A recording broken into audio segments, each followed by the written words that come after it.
देश की सियासत के लिए साल 2025 कैसा रहा? सत्ता मजबूत हुई या फिर विपक्ष की आवाज? ये लोकतंत्र की मजबूती का साल रहा या फिर सियासी टकराव का दौर? क्या राज्यों की राजनीति नेशनल पॉलिटिक्स पर हावी रही? क्यों 2025 में संवैधानिक संस्थाएं सवालों से घिरी रही? किन बड़े मुद्दों पर इस साल पक्ष विपक्ष के बीच राजनीति गरमाई? नमस्कार, मैं प्रतिमा दत्ता। आज की इस वीडियो में इन्हीं सवालों के जवाब आपको बताऊंगी कि साल 2025 देश की सियासत के लिए कैसा रहा। 2025 देश की राजनीति के लिए सिर्फ एक साल नहीं बल्कि इम्तिहान रहा। ये साल पूरी तरह से राजनीतिक साल रहा। हर मुद्दे पर जमकर राजनीति हुई। बिहार से लेकर दिल्ली तक चुनावी बयार चली। देश में अचानक ही उपराष्ट्रपति को बदल दिया गया। भारत पाकिस्तान के बीच युद्ध जैसे हालात बने, उस पर भी सियासत हुई। पहली बार चुनाव आयोग इतना विवादों में रहा। इसी साल वन नेशन वन इलेक्शन, वक्फ कानून, SIR और वोट चोरी जैसे बड़े मुद्दों ने राजनीति की दशा और दिशा बदल कर रख दी। तो चलिए शुरुआत करते हैं देश की राजधानी दिल्ली से। दिल्ली में हुए विधानसभा चुनाव में बीजेपी का लंबा वनवास खत्म हुआ और पहली बार की विधायक रेखा गुप्ता को दिल्ली की CM बना दिया गया। बीजेपी के लिए ये जीत किसी माइलस्टोन से कम नहीं थी, क्योंकि बीजेपी काफी लंबे समय से सत्ता से बाहर थी। वहीं दिल्ली में सबसे मजबूत पार्टी बन चुकी आम आदमी पार्टी का दिल्ली से सफाया भी एक बड़ा मुद्दा रहा। अगर बिहार चुनाव की बात करें तो साल 2025 के चुनावी रण में NDA ने ऐतिहासिक प्रदर्शन करते हुए 200 से ज्यादा सीटों पर कब्जा कर लिया।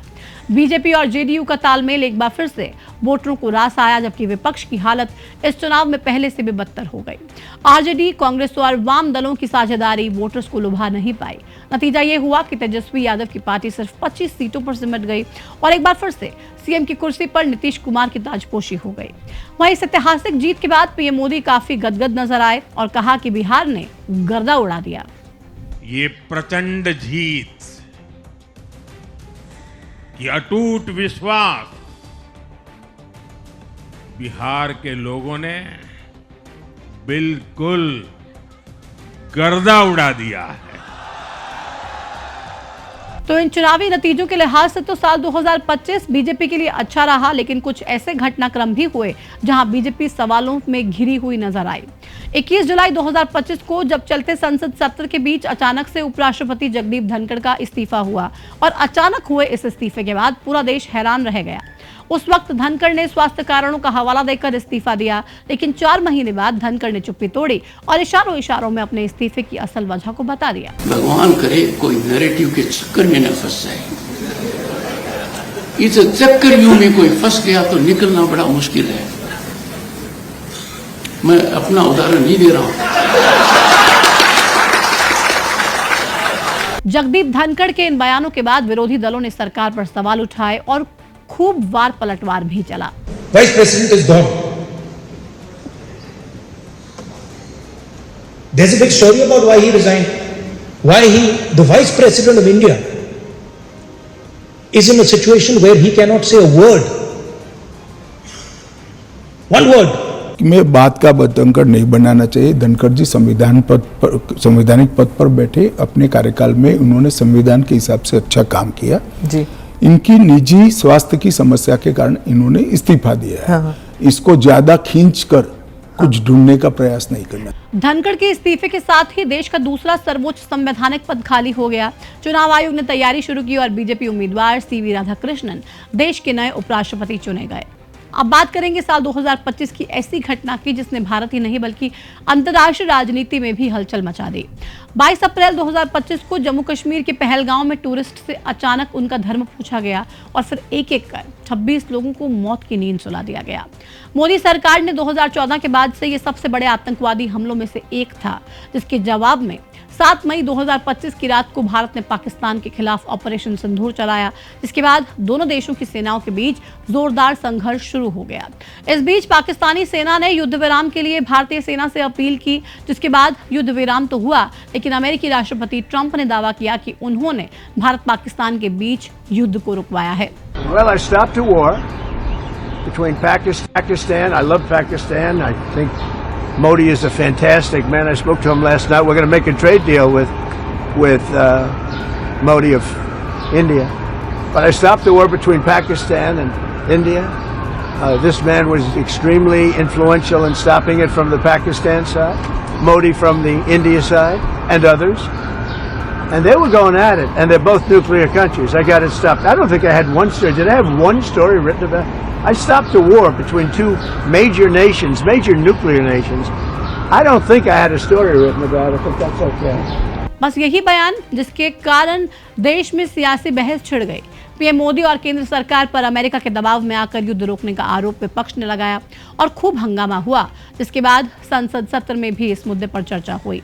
पीएम मोदी ने खुद विपक्ष को स्पष्टीकरण दिया। Donald Trump 29 times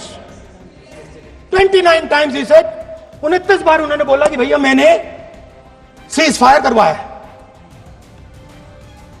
अच्छा, अगर वो झूठ बोल रहे हैं तो अपने भाषण में यहां प्रधानमंत्री कह दें कि वो झूठ बोल रहे हैं। If he has the courage of Indira Gandhi, let him say here. दुनिया के किसी भी नेता ने भारत के ऑपरेशन रोकने के लिए नहीं कहा। अगर पाकिस्तान हमला करेगा तो हम बड़ा हमला कर करके जवाब देंगे, ये मेरा जवाब था। तो ऑपरेशन सिंदूर में जहां देश का मस्तक ऊंचा किया, वहीं ट्रंप के दावे ने भारत की राजनीति में नई बहस को छेड़ दिया। हालांकि सच क्या है ये जांच का विषय है, लेकिन ऑपरेशन सिंदूर सिर्फ सैन्य अभियान नहीं बल्कि राजनीतिक बहस का केंद्र भी रहा। और इसी साल में एसआईआर और वोट चोरी को लेकर चुनाव आयोग की भूमिका पर जो सवाल उठे वो भी बड़ा सियासी मुद्दा रहे। ये पहली बार था जब चुनाव आयोग इतने विवादों में घिरा रहा। उसे एक संवैधानिक संस्था की बजाय राजनीतिक संस्था की नजर से देखा गया। वोटर लिस्ट में सुधार के लिए चुनाव आयोग ने एसआईआर चलाया तो कांग्रेस ने एसआईआर के नाम पर वोट काटने के आरोप लगाए। कांग्रेस सांसद राहुल गांधी ने बैक टू बैक कई प्रेस कॉन्फ्रेंस की। हरियाणा चुनाव के नतीजों को लेकर भी सवाल खड़े हुए। कांग्रेस ने चुनाव आयोग और बीजेपी पर वोट चोरी के आरोप भी जड़े। Huge numbers of these people. So here is the vyavastha the gentleman was talking about. The Brazilian model to create space, put her name, allow anybody to vote. So you can understand that there was no election in Haryana. There was a theft in Haryana. And it's very clear who is responsible for the theft. हालांकि चुनाव आयोग की तरफ से इस मामले में एक दो बार सफाई दी गई और राहुल गांधी से शपथ पत्र मांगा गया, लेकिन मामला शांत नहीं हुआ और अंत में संसद के शीतकालीन सत्र में भी ये मुद्दा जोरों शोरों से उठा। चुनाव सुधार पर चर्चा के दौरान नेता विपक्ष राहुल गांधी ने सरकार और चुनाव आयोग पर जमकर सवाल उठाए तो केंद्रीय मंत्री अमित शाह ने भी जोरदार तरीके से पलटवार किया। Let us have a debate on my press conference. Let us go. Let us have very good idea. Let us have a debate on my press conference. Amit Shah ji, I challenge you. I challenge you to have a debate on the 3 press conferences. विपक्ष के नेता महोदय कहते हैं कि पहले मेरी बात का आप जवाब दीजिए, मैं सुनना चाहता हूं। आपकी मुंसफी से संसद नहीं चलेगी। मेरे यहाँ बोलने का क्रम मैं तय करूंगा। इस तरह से नहीं चलेगी संसद। हंगामे का सिलसिला यहीं खत्म नहीं हुआ। वन नेशन वन इलेक्शन और वक्फ बोर्ड को लेकर भी बवाल मचा, सदन के भीतर भी और बाहर भी। सांसद असदुद्दीन ओवैसी ने कानून की कॉपी तक फाड़ी। हालांकि वक्फ बोर्ड का संशोधित कानून पास करवाने में सरकार सफल रही। तो वहीं वन नेशन वन इलेक्शन का क्या हुआ ये भी आपको बता देते हैं। साल 2025 में इस मुद्दे पर काफी हंगामा हुआ। PM Modi one nation one election को भारत की प्रगति के लिए जरूरी बताते हैं तो कांग्रेस ने इसे मुद्दों से भटकाने का भाजपाई मुद्दा बताया। फिलहाल सदन में बहस के बाद अब मामला जेपीसी को सौंप दिया गया है। एक कमेटी ने बहुत बढ़िया अपना रिपोर्ट तैयार किया है। वन नेशन वन इलेक्शन के लिए देश को आगे आना होगा। मैं लाल किले से तिरंगे की साक्षी में देश के राजनीतिक दलों से आग्रह करता हूं, देश के संविधान को समझने वाले लोगों से आग्रह करता हूं कि भारत की प्रगति के लिए, भारत के संसाधनों का सर्वाधिक उपयोग जन सामान्य के लिए हो, इसके लिए वन नेशन वन इलेक्शन के सपने को साकार करने के लिए हमें आगे आना चाहिए। ये देखिए, ये प्रैक्टिकल नहीं है और ये चलने वाला नहीं है।